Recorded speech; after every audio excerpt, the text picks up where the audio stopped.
Cordial saludo, tutora, compañeras y compañeros. En esta oportunidad me permito exponerles sobre el tema que me correspondió, el cual es el análisis del discurso hacia una semiótica de la interacción textual. Primero que todo, quiero explicarles qué es la semiótica. La semiótica es la ciencia que estudia los diferentes sistemas de signos que permiten la comunicación entre individuos o entre personas, su modo de producción, de funcionamiento y de recepción. En pocas palabras, es la teoría de los signos. De acuerdo a esto, en este capítulo se trabaja sobre la semiótica textual y precisamente, o más específicamente, se trata de definir el propio objeto, es decir, el texto. A partir del concepto de signo, la semiótica ha ido adquiriendo su estatuto propio, lo que ha hecho posible observar y analizar la dimensión significacional tanto de la lectura y de la sociedad en general, como de la lengua en particular. Sin embargo, estudios recientes dentro de la semiótica contemporánea, al ocuparse de sistemas de significado complejos, han ido poniendo en cuestión el concepto de signo, definiéndolo como ingenuo y atomístico. Estos estudios advierten que no debería hablarse solamente de un signo o de signo, sino de funciones sígnicas que se realizan cuando dos partes entran en mutua correlación. Estas dos partes pueden ser la expresión y el contenido. De ese modo, la concepción de la semiótica como doctrina de los signos ha sido desplazada por el estudio de los sistemas de significación y de su relación en los textos.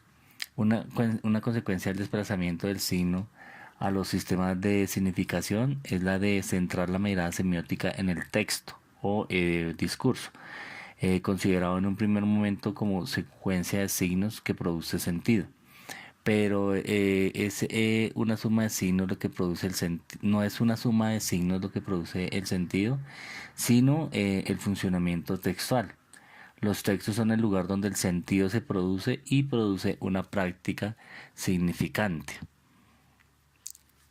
Si uno de los objetivos principales de la semiótica es el de escribir los discursos que atraviesan la sociedad y explicar qué hacen con su actividad discursiva, le corresponde también a la semiótica delimitar en primer lugar su objeto de análisis. Este objeto pues es el texto. Donde no hay texto, no hay tampoco objeto de investigación y de pensamiento. Esto lo sentenciaba Batgin.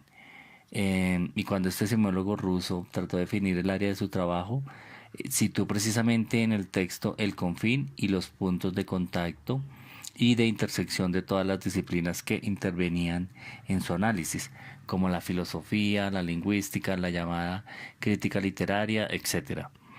El texto escrito y oral es considerado por Batgin como dato primario de todas esas disciplinas y en general de todo el pensamiento teológico y filosófico en sus orígenes.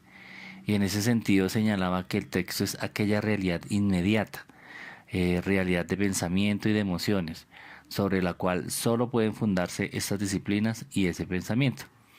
El texto como objeto permite, por un común interés, la convergencia de distintas disciplinas, desde la sociología, la sociolingüística y la psicología social a la teoría de la información y a la teoría de la comunicación, y un gran número de disciplinas que coinciden en trabajar con textos. Por otra parte, podemos encontrar tanto en la estilística como en la retórica los orígenes de una preocupación textual. En este sentido, la estilística se ocupa de las relaciones por encima del nivel de la frase y de ese modo suscita a la lingüística que se ocupa solo de lo frástico, es decir, de las frases. En cuanto a la retórica, independientemente de las distintas concepciones, puede ser vista en términos muy generales como un mecanismo de generación de textos. Pero bueno, en sí, ¿qué es el texto? Una primera aproximación al concepto del texto nos es proporcionada en un sentido amplísimo por Lotman y la amada Escuela de Tartu, quienes lo consideran como un conjunto signo coherente. ¿sí? De un modo todavía más abierto suelen referirse al texto como cualquier comunicación registrada en un determinado sistema sígnico. Desde esa perspectiva de la llamada semiótica de la cultura, el concepto de texto, aunque vago, se usa en un sentido específicamente semiótico. Texto se aplica no solo a los mensajes en lengua natural, sino a cualquier fenómeno portador de significado integral, a una ceremonia, a una obra figurativa, a una conversación o a una pieza musical. Y así, aunque lo literario o lo lingüístico ha sido el campo privilegiado de experimentación semiótica y de desarrollo de su teoría, la semiótica de la cultura incluye bajo su denominación cualquier sistema de signos, pueden ser verbales, no verbales, gráficos, gestuales, etc. Por eso, cubriendo distintas semióticas y abarcando fenómenos muy diversos, Lodman y Pasfikorsky definen el texto como formación semiótica singular, cerrada en sí, dotada de un significado y de una función íntegra y no descomponible. Para poder tener más claro la definición de texto, hay que examinar otros aspectos como la coherencia del texto. Distintas y múltiples teorías semióticas o textuales coinciden en señalar la coherencia como un elemento constitutivo de la definición de texto. ¿Pero qué es la coherencia del texto? Se puede decir que un primer problema a la hora de afrontar la coherencia de un texto surge del propio concepto, que es transdisciplinar, polisémico y difícilmente definible. Con uno de los significados que en el lenguaje ordinario posee el término coherencia se quiere caracterizar un sistema de pensamiento, una teoría, un texto, etcétera, cuyas partes se unen solidariamente entre sí.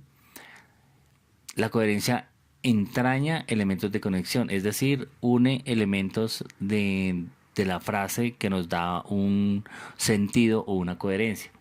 De este modo, si no se vincularan solidariamente y si no se conectaran los distintos elementos que la conforman, una frase, el resultado sería una construcción inaceptable, ¿sí? Que no carecería de gramática y obviamente sería incoherente.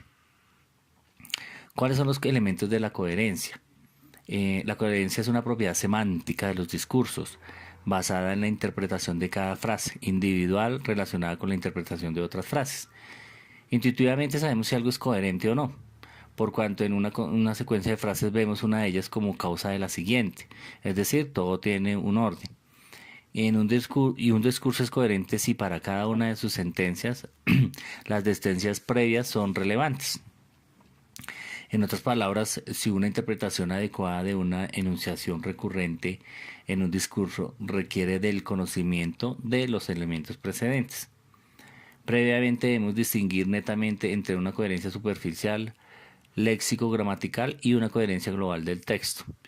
En la cohesión superficial, algunos factores que forman la coherencia en un nivel superficial son, por ejemplo, las confusiones y los elementos copulativos que constituyen índices de cohesión. En otras palabras, es la manera como se colocan los elementos que forman una frase.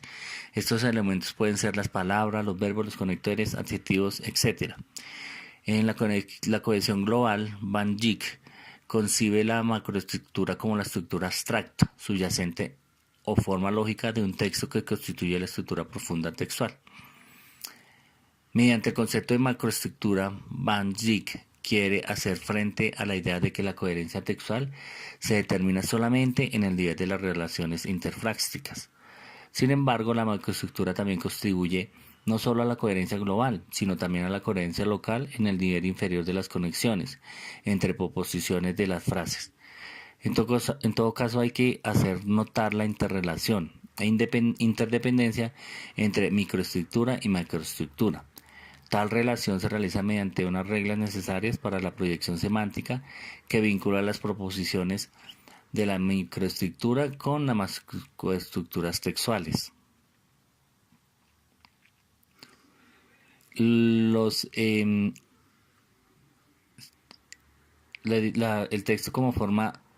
texto es una forma de intercambio.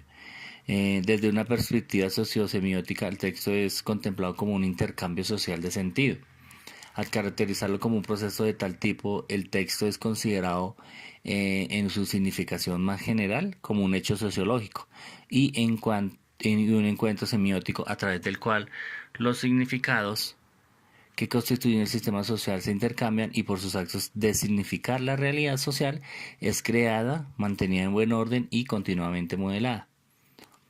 Finalmente podemos concluir que por medio de la semiótica textual se puede hacer un análisis del texto que se pretende comunicar y de esta manera darnos una idea si nuestro mensaje sí ha llegado de la manera adecuada a las personas que lo leen y lo asimilan. Esto es todo por el momento y pues hasta una próxima oportunidad. Espero que esta breve explicación, aunque es un poco confusa por los términos, les quede algo claro y nos pueda servir para complementar el trabajo que se viene más adelante. Muchas gracias.